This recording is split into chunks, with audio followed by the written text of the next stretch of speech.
Lexington? Yeah, Lexington, Kentucky. So I shot it this time last year. How do you pick what city you want to shoot?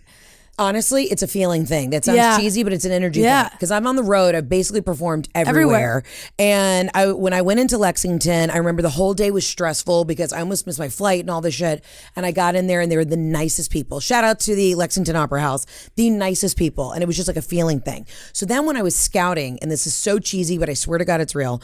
When I was scouting different theaters, like going back to see like, okay, where are we going to place the cameras and all this, my dead dad always comes back as a yellow jacket or a bumblebee. And I was standing outside the Lexington Opera House and there was a bee on me. And I said, well, this is where I should do it.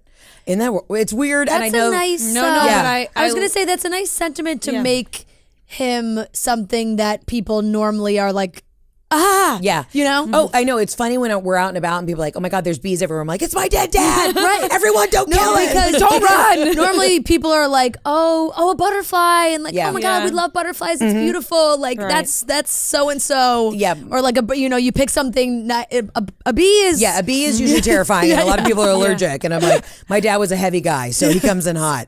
But no, I just was like, it was an energy thing. Like any comedian knows, or any performer really, like you have your theaters that you like and then the other ones where you're like, okay, here we go. And it was just a feeling thing. And now the next special I'm shooting is going to be at the Fox Theater, which is in my hometown in Atlanta. So that's going to be crazy. Yeah, Atlanta better behave. If they get too fucked up, I'm going to be pissed, okay? There's I feel like there's like a happy medium. Like you want them a little tipsy, but not overboard where you can't control anybody.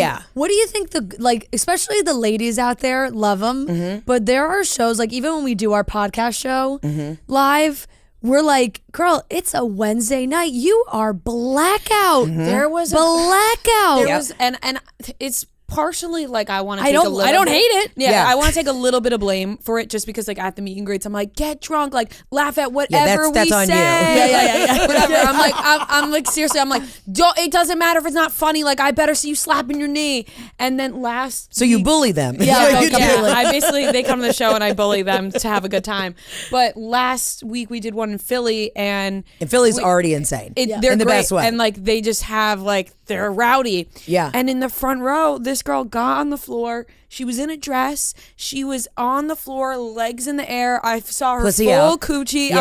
You have experience. I've seen a lot. And I was on stage and I didn't bring attention to it because I didn't want everybody else to see. But I was like, whoa! And I just kept walking. I was like, oh my God, that is right in my face. See, it's interesting because y'all are doing a live podcast, right? So you have a lot of crowd interaction, and I do crowd work and stuff. But it's really wild to me when they come and they're so blackout. I'm like, you have paid to see a performance. You have paid top dollar, especially the people in the front row. I know how expensive those seats are. So why would you? It's one thing if you're going to the Harry Styles concert, you get lost in the music.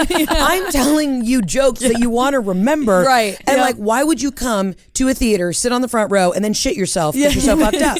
I say always, have a quesadilla. Have chicken enchiladas or fajitas before the show. Have something hearty in the stomach.